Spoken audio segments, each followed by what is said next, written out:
Bueno, se acerca la fiesta de Pentecostés y quizás sería bueno poder repasar distintos tipos de Pentecostés, aunque en realidad el término propiamente dicho refiere a la segunda fiesta más importante, al segundo festival, para decirlo de alguna manera, más importante, que se celebraba en Jerusalén, en la tierra de Israel. Podríamos decir que esta fiesta, que era la fiesta de la cosecha, que se celebraba 50 días después de la Pascua, no solamente solía atraer gente de todos lugares, sino también, en el capítulo 2 del libro de los Hechos de los Apóstoles, donde se nos describe este episodio, tal como sucedió y se dio, es el Pentecostés que podríamos llamar, apostólico, ¿no? Es el Pentecostés de la Iglesia, es el Pentecostés fundacional. Es un Pentecostés histórico. Algunos cristianos tratando de remarcar la necesidad de que el Espíritu Santo vuelva a recrear la vida de las comunidades creyentes y de los cristianos, le quitan valor a este acontecimiento histórico, que realmente fue histórico.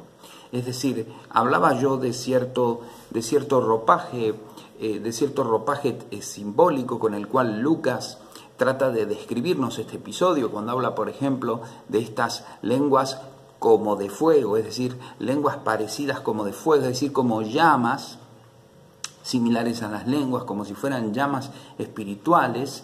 Y en realidad el término más preciso sería hablar, como después menciona, de un viento, de ese viento solano, de ese viento del desierto, fuerte pero a su vez arrollador, ese viento impetuoso, ese viento que produce estruendo, ¿no?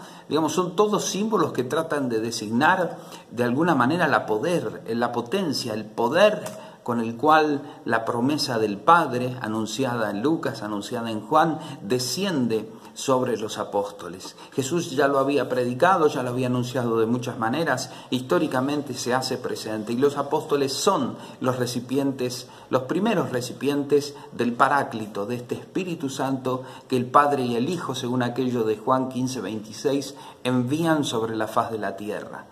Pero no solamente llega a los apóstoles, según la profecía del profeta Joel, en el capítulo 2 será derramado el Espíritu sobre toda carne.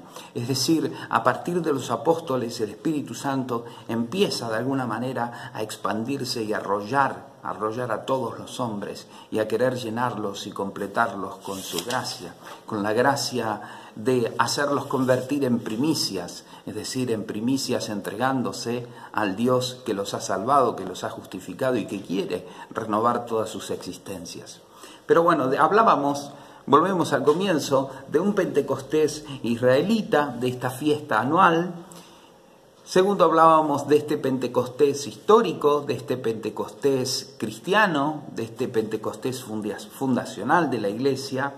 Después podemos hablar de un Pentecostés personal, es decir, en algún momento puntual de la vida de cada uno de nosotros hemos recibido el Espíritu Santo, hemos sido, como dicen algunos hermanos cristianos, bautizados en el Espíritu Santo, en algún momento. Ciertamente el Espíritu Santo trabaja también procesualmente, pero hay un momento en el cual produce ese convencimiento, esa fe, esa enmienda, esa conversión, esa vuelta a Dios y esa renovación de la vida, ¿no? Eso podríamos hablar de un Pentecostés personal que en algún momento nos sucedió y con el cual nos acercamos al Señor, pero nos acercamos al Señor con un corazón, por eso decía, en arrepentimiento y en fe, con un corazón ya movido.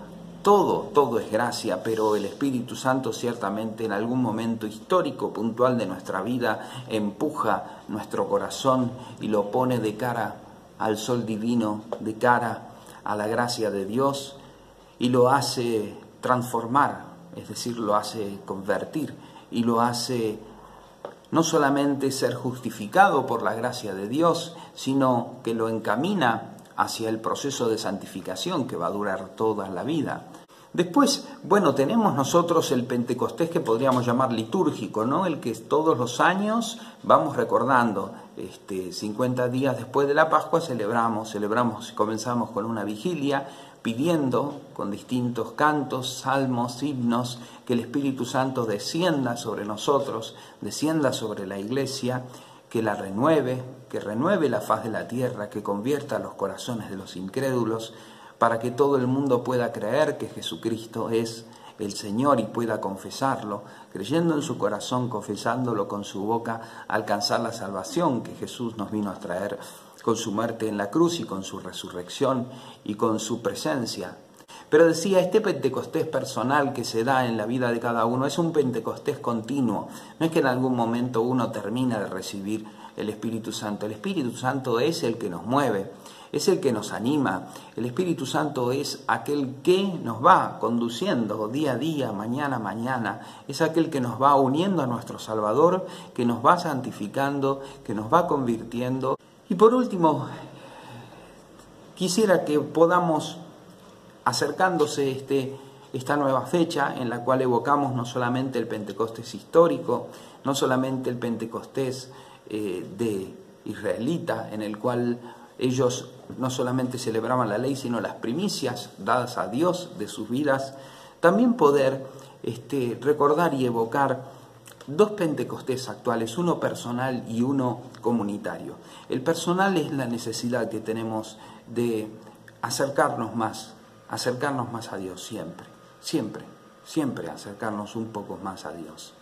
Y lo segundo es el Pentecostés más eclesial, que yo creo que es el más difícil, es el Pentecostés que se nos exige como comunidad misionera, y que me hace acordar a lo que recién estaba releyendo del capítulo 2 del libro de los Hechos de los Apóstoles, sobre todo a partir del versículo 8, dice el texto, los escuchábamos cada uno de los que estábamos ahí hablar en nuestra propia lengua. En griego dice en el dialecto matriz, en el dialecto de nuestra madre, ¿no? En la lengua materna. Y enumera un montón. Los que habitan toda la Mesopotamia, Judea, Capadocia, Ponto, Asia, Frigia, Panfilia, en Egipto, todo Egipto, en las regiones de África, más allá de Cirene, los romanos residentes, prosélitos, libres, en fin, todos estaban atónitos y cantaban las maravillas de Dios. Pero lo importante es esto, que cada uno lo escuchaba hablar en su propia lengua. Es decir, venían de todas partes y cada uno escuchaba a los apóstoles anunciar las maravillas de Dios, toda la obra de Dios, toda la obra de la salvación de Dios. Los escuchaban anunciar el reinado de Dios, la buena nueva del reino, los escuchaban anunciar el Evangelio en su propia lengua. Esta es la obra del Espíritu Santo.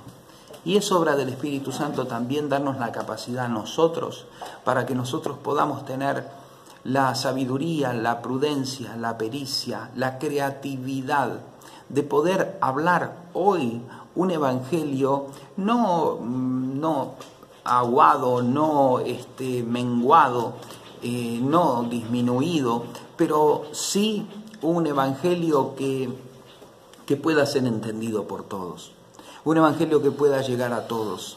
A veces sí nosotros tendremos que aprender el lenguaje de los demás, a veces los otros tendrán que hacer un esfuerzo para poder adaptar su mente, que generalmente está llena de estructuras de este mundo, mundanas, y acercarlas un poco más al mensaje, si es que tienen interés, si es que les interesa la oferta de salvación que viene a traernos Jesús.